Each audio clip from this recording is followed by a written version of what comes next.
नमस्कार दोस्तों, स्वागत है आप सभी का। दोस्तों, आज हम वट सावित्री व्रत कथा के बारे में जानेंगे। तो चलिए शुरू करते हैं। भद्र देश में एक राजा थे जिनका नाम अश्वपति था। भद्र देश के राजा अश्वपति के कोई संतान न थी। उन्होंने संतान की प्राप्ति के लिए मंत्रोच्चारण के साथ प्रतिदिन 1,00,000 आहुतियाँ दी। 18 वर्षों तक यह क्रम जारी रहा। इसके बाद सावित्री देवी ने प्रकट होकर वर दिया कि राजन, तुझे एक तेजस्वी कन्या पैदा होगी। सावित्री देवी की कृपा से जन्म लेने के कारण से कन्या का नाम सावित्री रखा गया। कन्या बड़ी होकर बेहद रूपवान हुई। योग्य वर न मिलने की वजह से सावित्री के पिता दुखी थे। उन्होंने कन्या को स्वयं वर तलाशने भेजा। सावित्री तपोवन में भटकते लगी।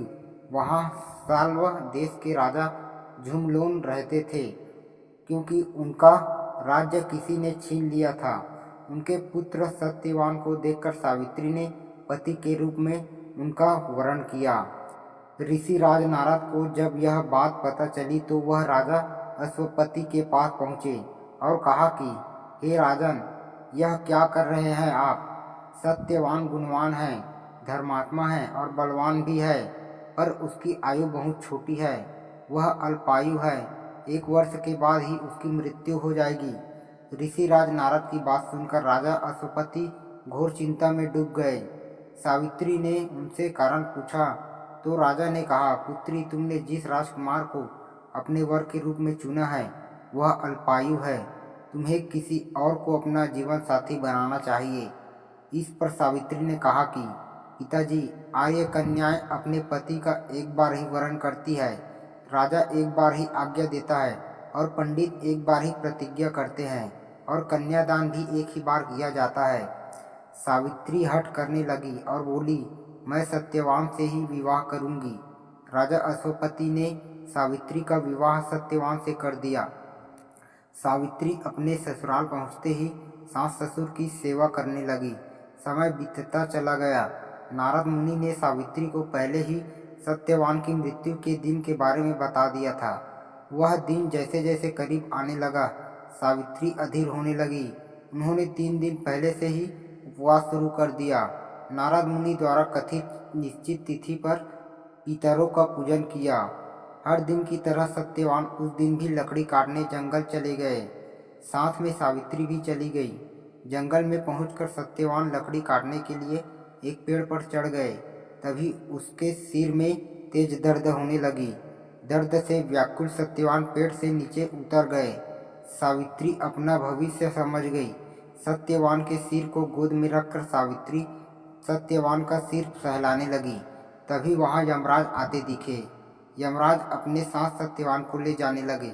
सावित्री भी उनके पीछे पीछे चल पड़ी। यमराज ने सावित्री को समझाने की कोशिश की कि वह यह विधि का विधान है, लेकिन सावित्री नहीं मानी। सावित्री की निष्ठा और पतिपरायण को देखकर यमराज ने सावित्री से कहा कि हे देवी, तुम धन्य हो, तुम मुझसे कोई भी वरदान मांगो। सावित्री ने कहा कि मेरे सास ससुर वनवासी है और अंधे हैं, उन्हें आप दिव्य ज्योति प्रदान करें। यमराज ने कहा, ऐसा ही होगा, जाओ अब लौट जाओ। लेकिन सावित्री अपने पति सत्यवान के पीछे पीछे चलती रही। यमराज ने कहा, देवी, तुम वापस जाओ। सावित्री ने कहा, भगवान, मुझे अपने पतिदेव के पीछे पीछे चलने में कोई परेशानी नहीं है। पति के पीछे चलना मेरा कर्तव्य है। यह सुनकर उन्होंने फिर से उसे एक और वर मांगने के लिए कहा। सावित्री बोली, हमारे ससुर का राज्य छीन गया है, उसे पुनः वापस दिला दे। यमराज ने सावित्री को यह वरदान भी दे दिया और कहा, अब तुम लौट जाओ। लेकिन सावित्री पीछे पीछे चलती रही। यमराज ने सावित्री को तीसरा वरदान मांगने को कहा।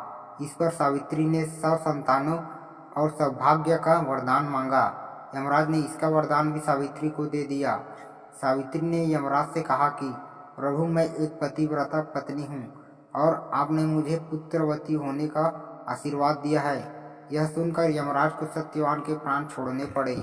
यमराज अंतर ध्यान हो गए और सावित्री उसी वट वृक्ष के पास आ गई जहाँ उसके पति का मृत शरीर पड़ा था।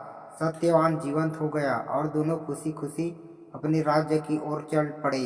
दोनों जब घर पहुँचे तो देखा कि माता पिता को दिव्य ज्योति प्राप्त हो गई है। इस प्रकार सावित्री सत्यवान चिरकाल तक राज्य सुख भोगते रहे। अतः पतिव्रता सावित्री के अनुरूप ही प्रथम अपने सास ससुर का उचित पूजन करने के साथ ही अन्य विधियों को प्रारंभ करें।